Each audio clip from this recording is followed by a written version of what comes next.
सावित्रीबाई फुले का जन्म 3 जनवरी 1821 को महाराष्ट्र के सतारा जिले के नायगांव में एक साधारण किसान परिवार में हुआ।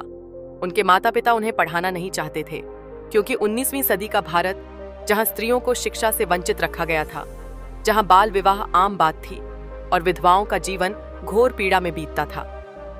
ऐसे समय में एक महिला ने इन रूढ़ियों के खिलाफ आवाज उठाई। उनका नाम था सावित्रीबाई फुले। भारत की पहली महिला। उस समय लड़कियों की पढ़ाई को पाप समझा जाता था। मात्र 9 वर्ष की आयु में उनकी शादी 13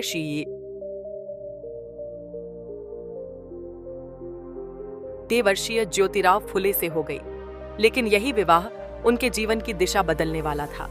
ज्योतिराव खुद समाज के बंधनों को तोड़ने में विश्वास रखते थे। उन्होंने सावित्रीबाई की प्रतिभा को पहचाना और उन्हें पढ़ाया लिखाया। सावित्रीबाई ने कठिन संघर्ष के साथ शिक्षा प्राप्त की और ठान लिया कि अब वो भी समाज की बेटियों को पढ़ाएंगी। 18 से बेसाए थे।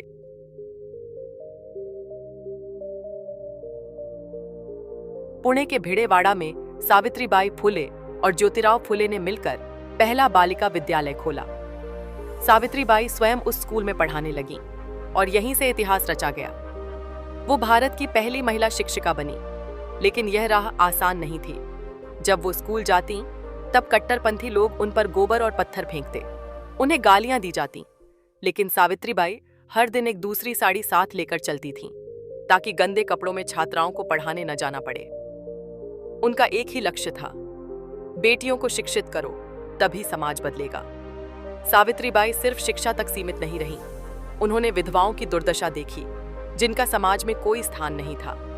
उन पर अत्याचार होते थे। उन्होंने विधवाओं के लिए आश्रय गृह बनाए और उनके पुनर्विवाह का समर्थन किया। उन्होंने 1852 में सत्यशोधक समाज की महिला शाखा की स्थापना की, जिसमें महिलाओं को उनके अधिकारों के लिए लड़ना सिखाया गया। उस समय समाज में बलात्कृत विधवाएं अपने बच्चों को जन्म से पहले ही मार देती थीं, क्योंकि उन्हें समाज में स्वीकार नहीं किया जाता था।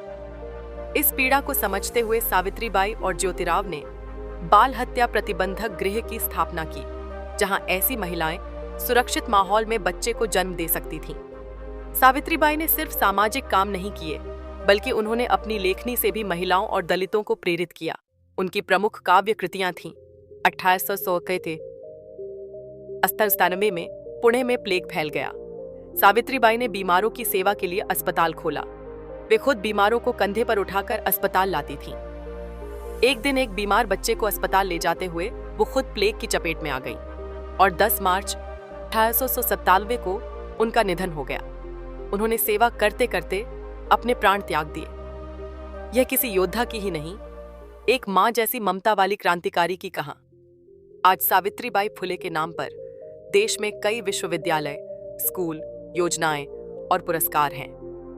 पर असली सम्मान तब होगा जब हर बच्ची को शिक्षा मिले, हर स्त्री को बराबरी का हक मिले और हर इंसान को इंसान समझा। सावित्रीबाई फुले सिर्फ एक नाम नहीं, एक विचार है, एक क्रांति है।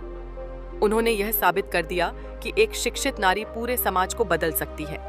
उनकी कहानी हमें यह सिखाती है कि चाहे समाज कितना भी रूढ़िवादी क्यों न हो, अगर आपके इरादे मजबूत हैं तो आप इतिहास लिख सकते हैं। औरतें अब अबला नहीं, सावित्री जैसी सबला हैं।